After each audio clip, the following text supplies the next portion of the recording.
Hello everyone, and welcome back to Psychology 36, Substance Abuse Disorders Continued. I left off in the previous video at stimulants or uppers, so we talked about nicotine, cocaine, and amphetamines. Moving on is to the next slide here. Central nervous system stimulants continued. Cannabinoids or cannabinoids. Marijuana is considered a cannabinoid or a stimulant depending. So marijuana is a funny drug and alcohol is also a funny drug. They kind of affect different people differently, and in some situations they can act as a stimulant, some they can act as sort of a depressant or hallucinogen. For cannabis, alcohol in small doses can act a little bit like a stimulant, and in higher doses can actually act as a depressant, and usually does act as a depressant. So they don't really fit the mold clearly, but this is where we sort of place them for now. Steroids, other stimulants, and you can take a look at sort of what all these do. I don't want to go through all of it because it's here in the slides, and I don't think it requires much in-depth explanation. I want to make sure I get through all this stuff. Okay. Hallucinogens. Hallucinogens can affect thought, mood, PCP, LSD, peyote, MDMA, or ecstasy. They don't have to produce hallucinations. They can, but they don't have to. They might just affect the way that you see things, the way that you interpret things, and sort of how you process information a little bit. Okay. Now, going back to alcohol a little bit. Okay. Alcohol is one of the most popularly used drugs, especially in the United States, but all over the world. We call it a depressant because it slows things down, not because it makes you depressed. Doesn't mean that people using alcohol won't get depressed. Some do. But what we're talking about with a depressant is it means it slows things down. It slows down the electrical impulses in the brain, and it can inhibit more complex mental processes. It can inhibit how quickly you think. It can inhibit certain areas of the brain. The prefrontal cortex, the area of the brain in the front that's responsible for planning and impulse control and sort of thinking things through, it's one of the first areas that's affected by alcohol. That's the area that helps you make rational decisions. It helps you think about what's going to happen after the fact. So alcohol slows that down. It inhibits that, right? So one of the interesting things with that and what that means is that thinking in sort of real-world terms, when we're talking about making decisions, life-altering decisions like drinking and driving, that decision is made by the prefrontal cortex, right? The front of the brain decides, should I drink and drive? Well, part of you says it could be dangerous, I could get arrested, I could go to jail, I could hurt somebody, so I shouldn't do that. The problem is that when you start to drink, that same area of the brain is the area of the brain that gets depressed. It gets kind of shut down or slowed down. So when people start to drink, they think, well, I'll have a drink or two and then I'll decide if I'm sober enough or not. The problem is that once they start to drink, the area that makes that decision in the brain actually starts to shut down or slow down. It's not as effective as it was before. So all the logical parts of the brain that say, I'd never drink and drive, I'd never hurt somebody, I'd never do this, are now inhibited or shut down a little bit when you're trying to make the decision, should I drink and drive, right? So it's kind of an interesting process, and it's interesting how it affects people. So my personal recommendation is if you're going to drink, make the decision to not drive before you start to drink, not after.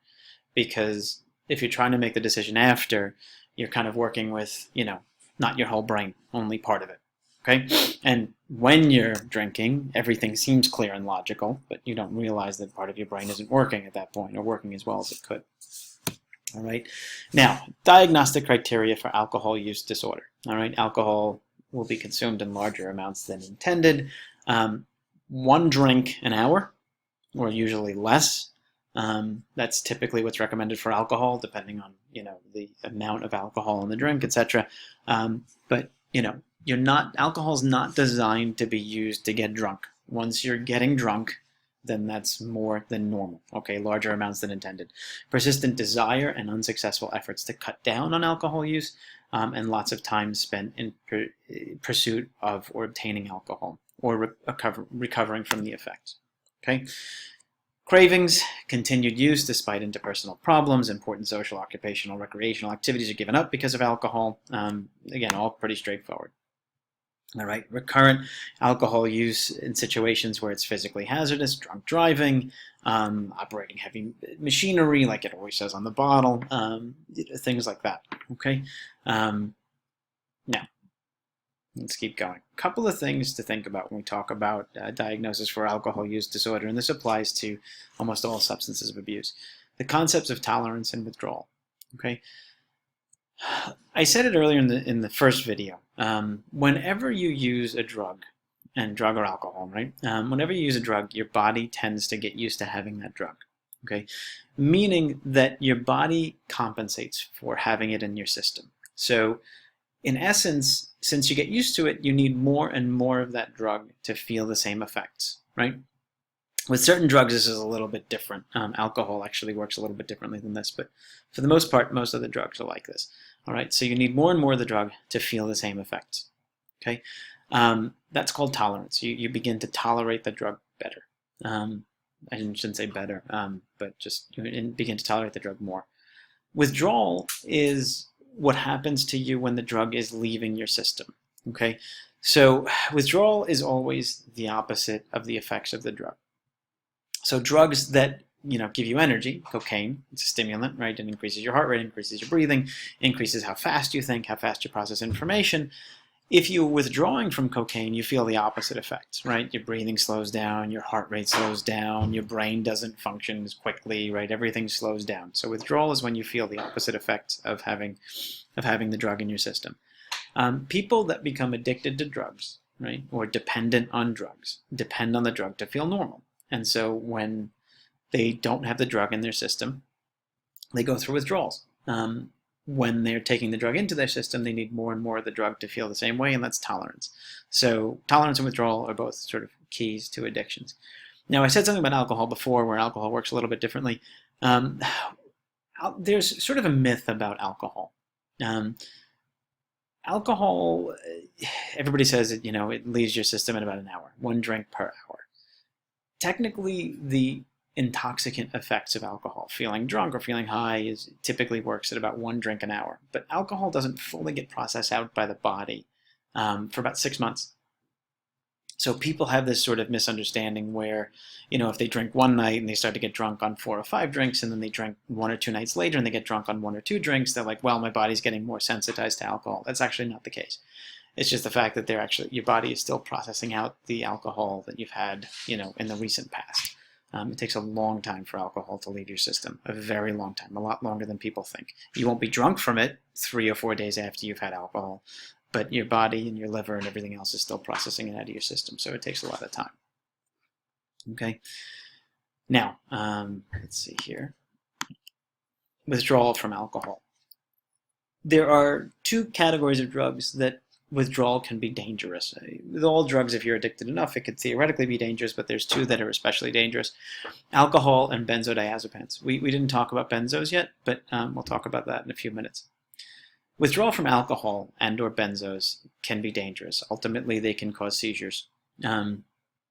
And if the seizures are bad enough, you can end up in what they call status epilepticus, where you're basically in a constant seizure and you can't breathe. And theoretically, that can be fatal. So, everybody talks about quitting, stopping benzos or stopping alcohol. If you're a heavy alcohol user, this is something that you need to do under the care of a medical professional.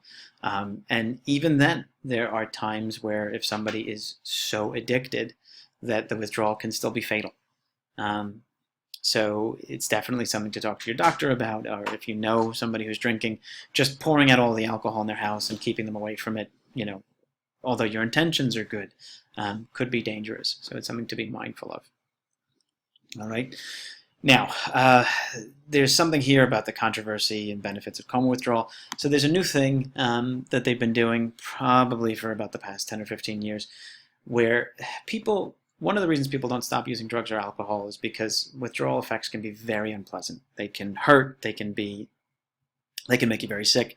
And so doctors in certain places will actually put you under complete sedation, right? So you'll be totally asleep, totally out, anywhere between 24 or 72 hours, depending. And they basically flush your system out. All the substance that was in there gets flushed out, and then when you wake up, you have no withdrawals. Now, this can be very helpful for certain people because ultimately, if the reason why they're not stopping is to avoid withdrawal symptoms, this can help them avoid withdrawal symptoms. The problem is, and people argue this, and different people argue different things, but the problem is that it makes the withdrawal process easy. And people say that if it's very easy to stop drinking or stop using drugs, then why not just keep using them, and then you can quit whenever you want, because it's an easy process. They feel like if you've worked hard to quit, fought through the withdrawals, when you actually do it, it gives you a sense of accomplishment, and it makes it that much harder to go back. You know, it's a mixed bag. I'm sort of the mindset of, if it works, do it.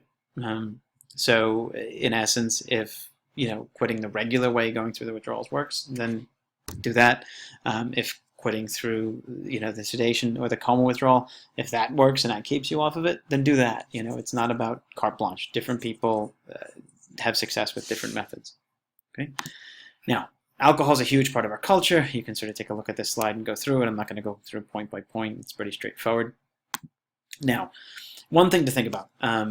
Alcohol has effects that we've substantiated through research.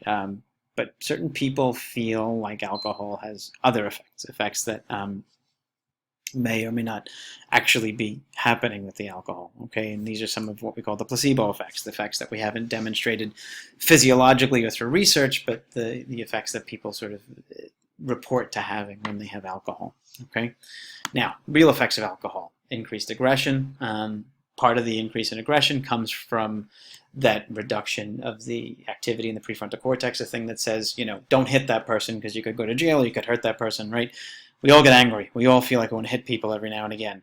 But the part of our brain that stops us is now shut down when you use alcohol. So we might actually hit somebody when we normally wouldn't. Okay, loss of self-control, losing balance, you know, not being able to speak clearly if you have enough. Loss of ability to think and make rational decisions. It's not that you can't think it all together, you can think, but you just make poor decisions, and then slowed reaction time. Doesn't feel like the reaction time is slower, but it does slow down. Okay, long-term damage, you know, you can, you know, affect your memory, your ability to concentrate, judgment.